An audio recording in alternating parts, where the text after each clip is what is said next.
Vamos abrir nossas Bíblias, irmãos, no Evangelho de João, capítulo 8.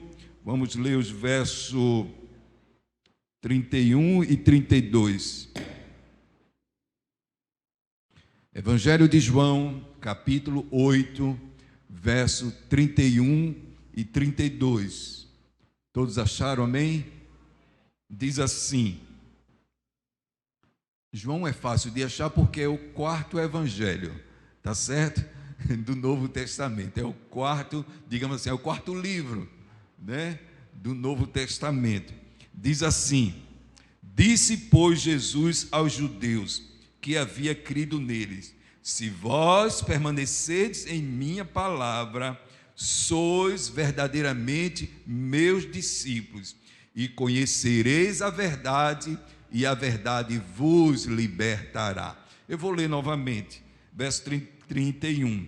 Disse, pois, Jesus aos judeus que haviam crido nele: se vós permanecerdes na minha palavra, sois verdadeiramente meus discípulos, e conhecereis a verdade, e a verdade vos libertará.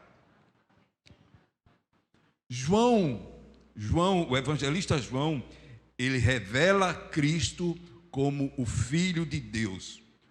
Ele revela o Cristo como o Cristo dos milagres, Senhor sobre tudo e Senhor sobre todos.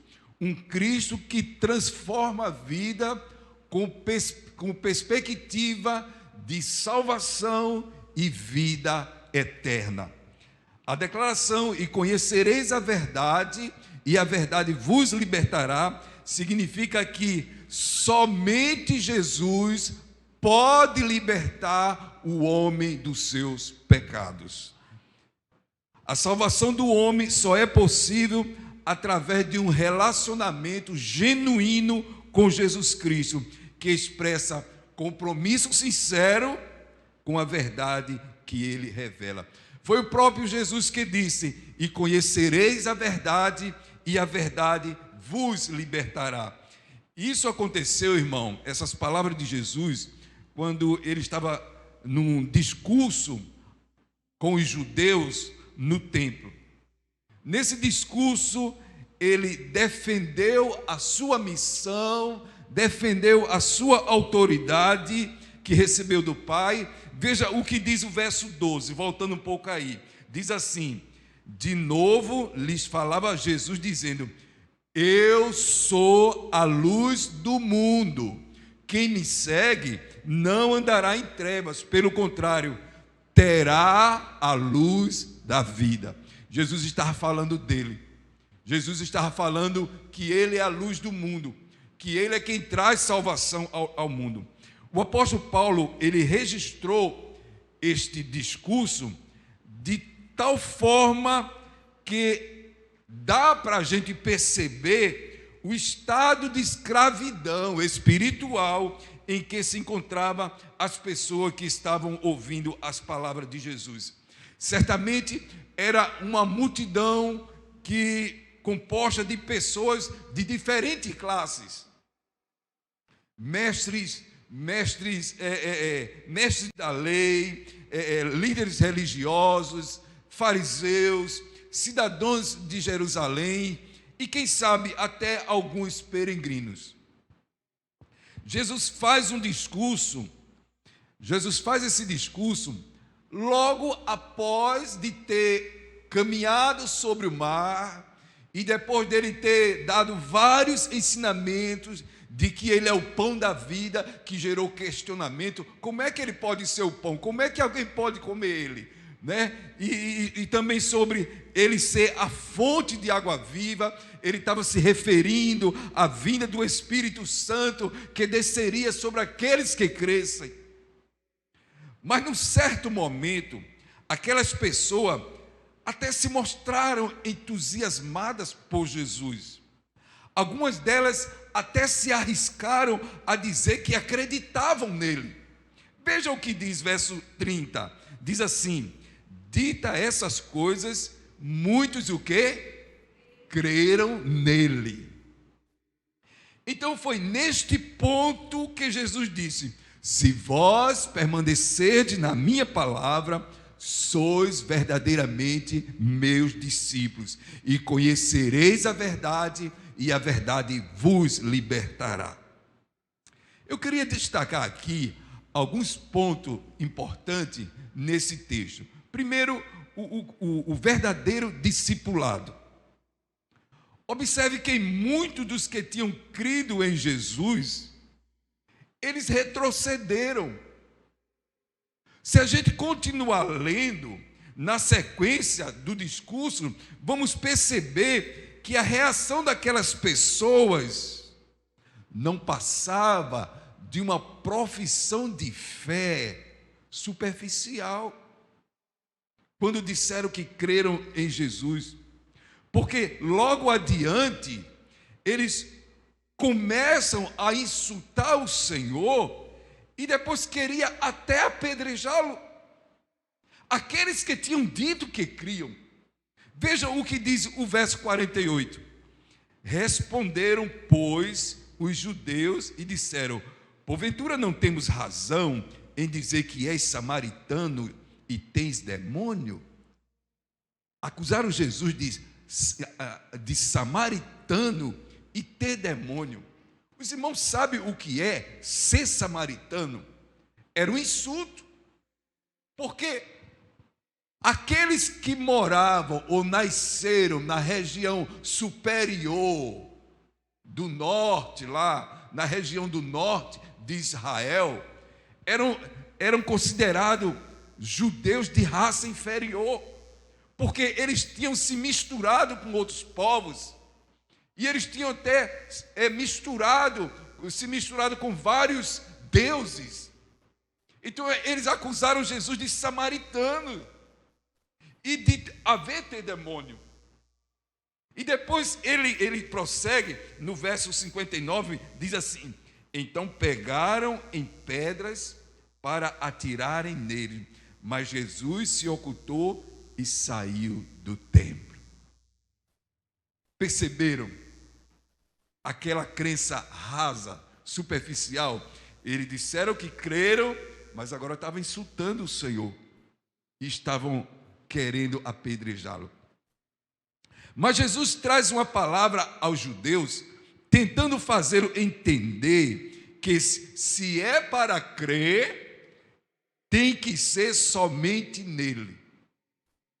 Não nas tradições, não crer no templo, até porque o templo naquela época não era mais o templo de Zorobabel, era o templo que tinha sido construído por Herodes, né?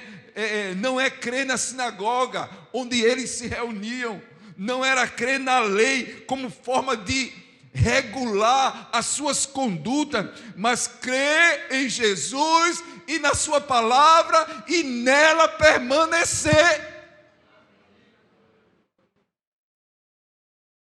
O verbo permanecer aqui, irmãos, implica escutar, aceitar e obedecer ao ensinamento.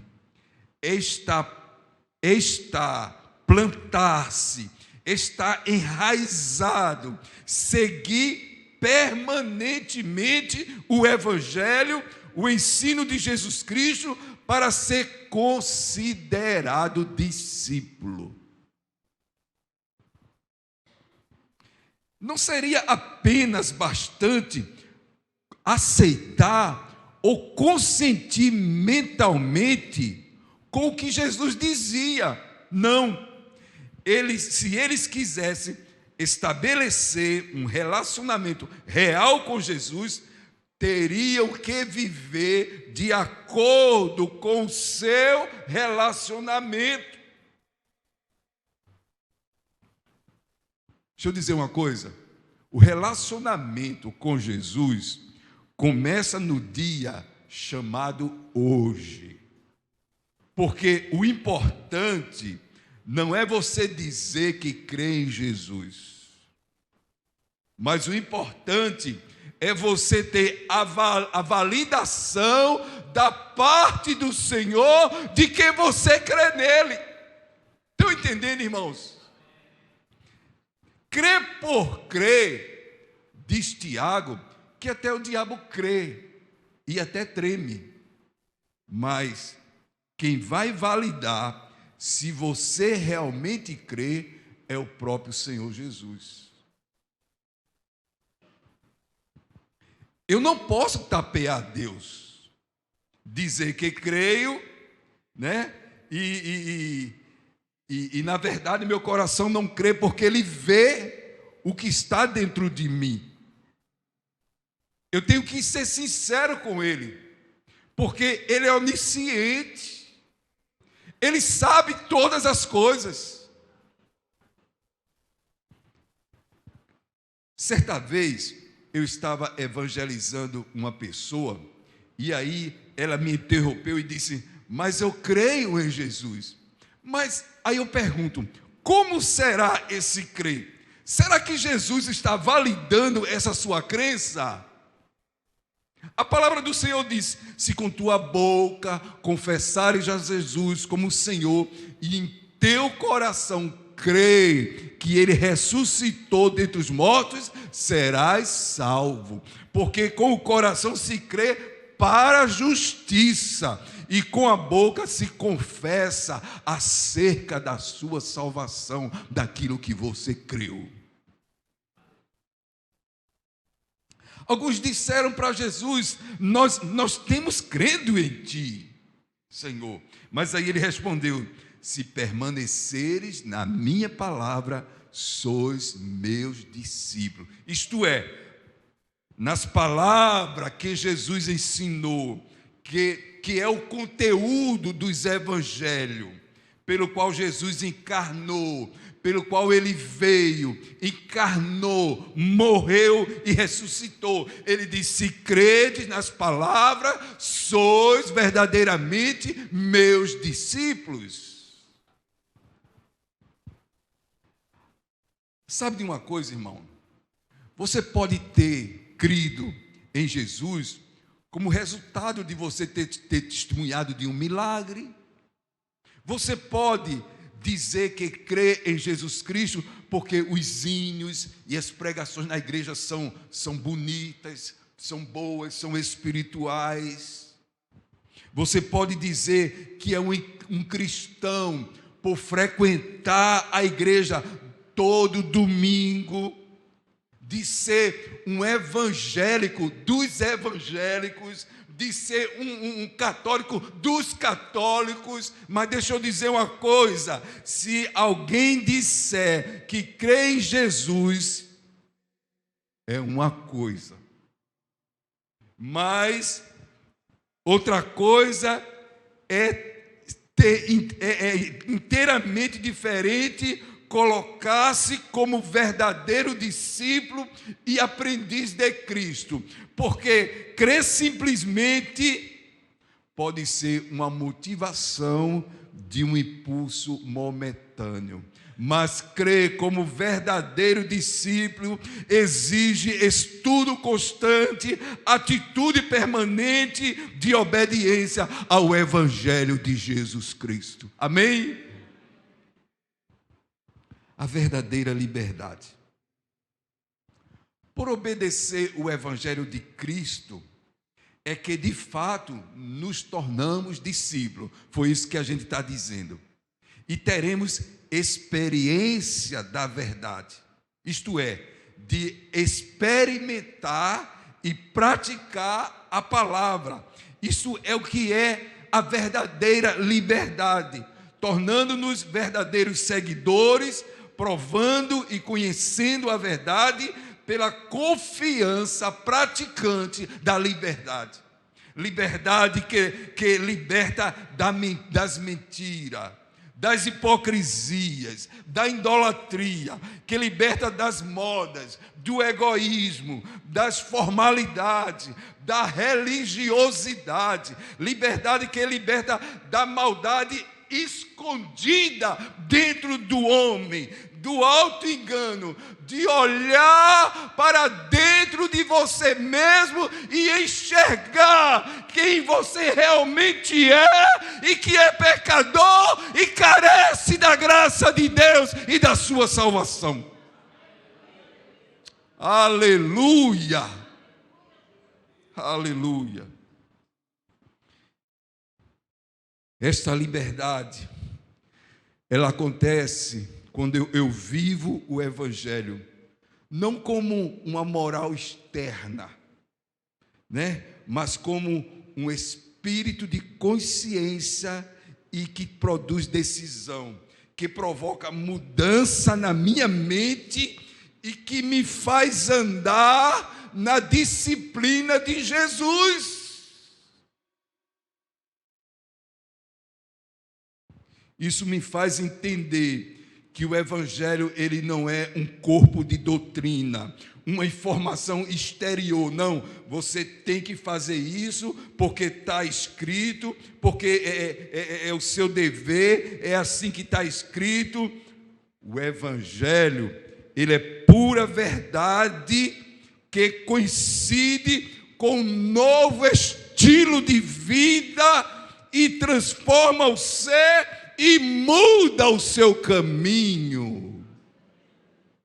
Ele está impregnado em você. Você age e faz e anda como Cristo, porque você foi transformado. Isso está dentro de você. Não é porque é uma regra externa, não. Porque você é uma nova criatura.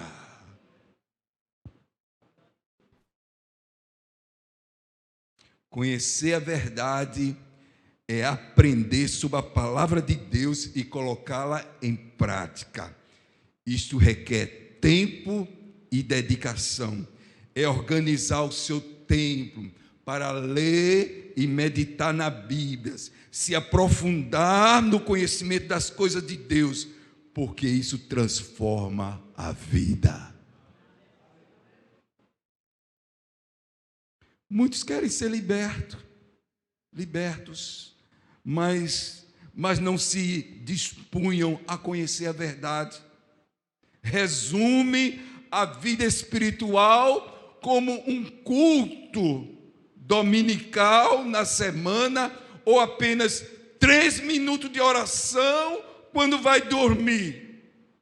Deixa eu dizer uma coisa: os discípulos de Jesus, eles caminharam com o Senhor por 3 anos e meio, para depois ser cheio do Espírito Santo e sair proclamando a palavra de Deus.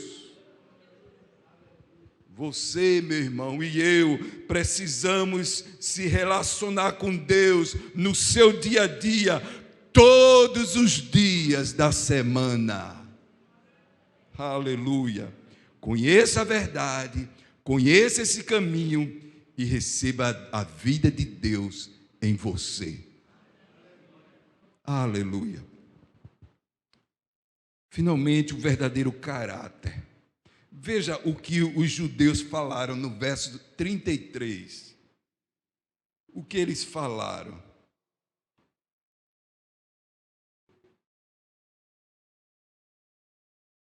Eles disseram: somos descendência de Abraão e jamais fomos escravos de alguém. Que mentirosos! Eles passaram por várias sujeições de outros impérios e agora estão dizendo que nunca foram escravos de alguém, né? Eles foram escravos no Egito, foi falado aqui, e foram libertos através do Mar Vermelho, né?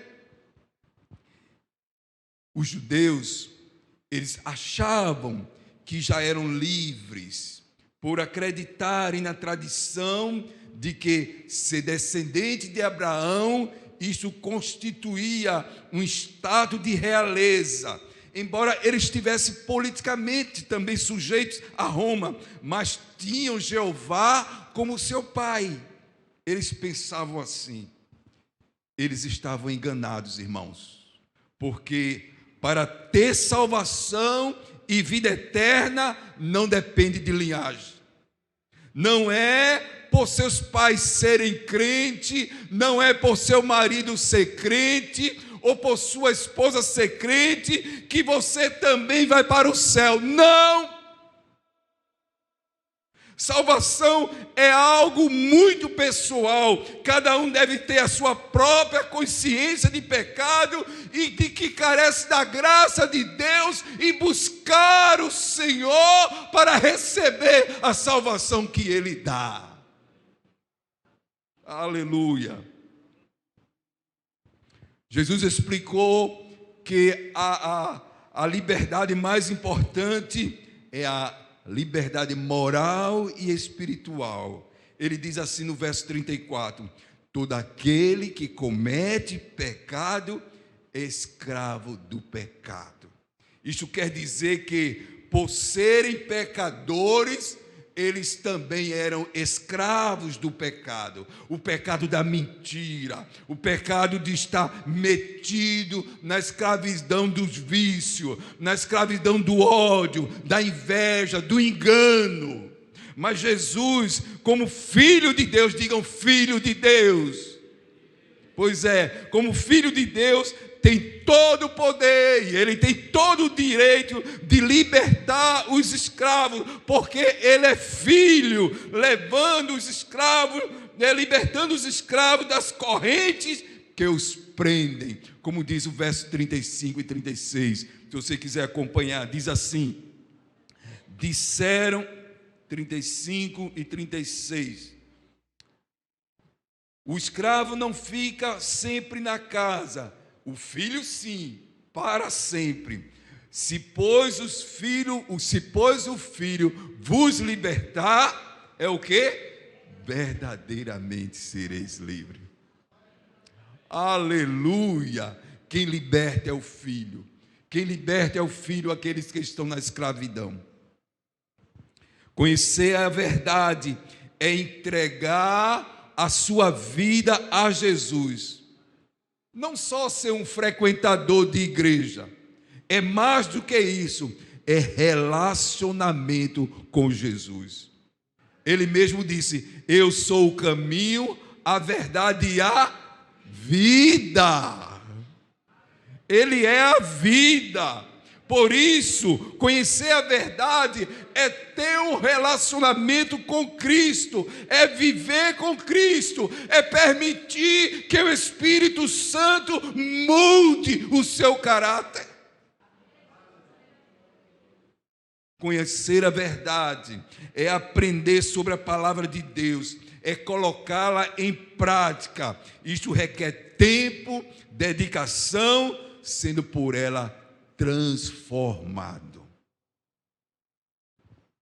Concluindo, irmãos, Jesus, ele não se impressiona quando as pessoas levantam a mão e dizem que são crentes ou que são cristãos, porque não interessa a fé que você diz que tem nele. Não, o mais importante, o que interessa de fato é a fé que Jesus sabe que você tem nele. Entenderam? A fé que Jesus sabe que você tem nele. E se ele considera que a sua confissão é uma fé, e por causa dessa consciência você permanece em obediência crescente no Evangelho, praticando e entregando dia a dia a sua vida a Ele, você experimenta o Evangelho como verdadeira liberdade. Isso é algo que deve acontecer no interior de cada um. Se você comete pecado, você precisa ser liberto pelo Filho de Deus. O filho pródigo, ele saiu de casa para ganhar a liberdade, mas ele se viu algemado pelas paixões da carne e pelo pecado. E com isso ele desceu até o fim do poço. Mas certo dia ele percebeu sua verdadeira situação, e foi aí que começou a sua libertação. Ele reconheceu que precisava da graça do Pai. E aí ele começou a caminhar em direção àquela graça, para encontrá-la e para recebê-la. Eu quero dizer que hoje é dia de libertação. Olhe para dentro de si mesmo e enfrente a verdade do que realmente você é, não aquilo que as pessoas acham que você é, não, ou imagina que você é, mas aquilo que o Espírito Santo está revelando agora no seu coração, o que você realmente é, uma pessoa carente de Deus, precisando do seu perdão, precisando de salvação, precisando de libertação dos pecados que os oprime, para receber verdadeira salvação. Tem alguém em nosso meio ainda que não tem encontro de salvação com Jesus? Hoje é dia de libertação, e o Senhor está aqui nesta noite para te libertar e dar verdadeira salvação. Alguém nessa noite recebe a salvação que vem do Senhor? Alguém nesta noite, Deus enviou seu Filho ao mundo para libertar o homem da condenação eterna e libertar dos seus pecados. Se com tua boca confessares a Jesus como Senhor, e em teu coração creres que Ele ressuscitou dos mortos, serás salvo. Porque com o coração se crê para a justiça de Deus. Se você crer, será salvo. Se não crer, já está condenado. E com a boca se faz confissão daquilo que você creu para a salvação. Alguém nesta noite? Todos são crentes? Levante suas mãos. Todos são crentes? Amém, amém. Mas até o final do trabalho, se você não pôde levantar sua mão, você pode dizer: ore por mim, eu recebo a salvação que vem de Jesus, que Deus enviou para mim. Eu não quero ir para o inferno, eu quero ir para o céu. Amém, meus irmãos? Que Deus nos abençoe, que Deus nos abençoe, que o Senhor aplique essas palavras. A palavra foi um pouco incisiva, né, irmãos? Nos chamando à condição, mas é porque o tempo exige que tenhamos consciência de quem realmente somos, porque a perseguição não está vindo não, ela já está presente, e tenhamos nós muito bem consolidada a nossa fé, a nossa salvação no Senhor, como verdadeiros discípulos de Jesus, seguidor. Discípulo quer dizer também, ou cristão também quer dizer filhos de Cristo, cristinhos, né? Seguidor de Cristo, filhos de Cristo. Que sejamos verdadeiros cristãos, discípulos do Senhor.